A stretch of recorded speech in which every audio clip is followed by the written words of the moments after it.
Struktur genom bakteri. Bakteri merupakan sel prokariotik yang tidak memiliki nukleus, mitokondria, retikulum endoplasma, dan badan Golgi kompleks. Berkaitan tentang genom, genom adalah hasil keseluruhan DNA yang terkandung dalam suatu organisme atau sel yang mencakup kromosom. Kebanyakan gen prokariota terdapat pada kromosom yang terletak dalam suatu bagian pusat sitoplasma yang dinamakan daerah nuklear atau nukleoid. Jumlah nukleoid dalam sel bakteri dapat lebih dari satu, tergantung kecepatan pertumbuhan dan ukuran sel.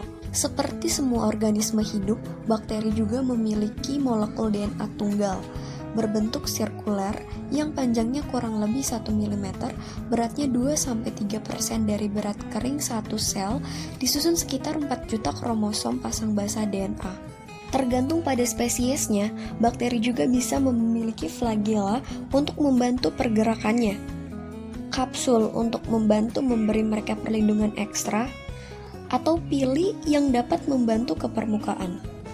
Banyak jenis bakteri yang memiliki small circular DNA structures yang disebut plasmid. Plasmid merupakan materi genetik di luar kromosom yang biasa disebut sebagai ekstra kromosomal. Plasmid berada bebas dalam sitoplasma bakteri.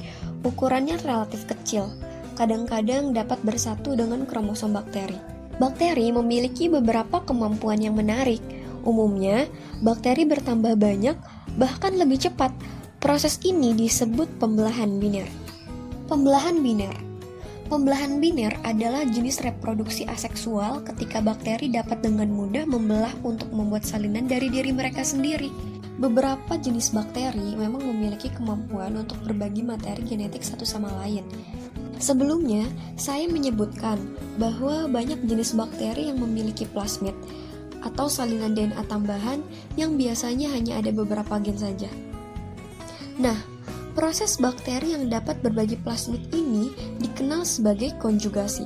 Jadi, plasmid dapat berpindah dan dipindahkan dari satu spesies ke spesies lainnya. Bakteri memanfaatkan pili untuk berbagi informasi genetik ini dengan yang lainnya. Kemudian, jika ternyata plasmid mempunyai gen tersebut, maka akan mengakibatkan beberapa tingkat resistensi terhadap antibiotik.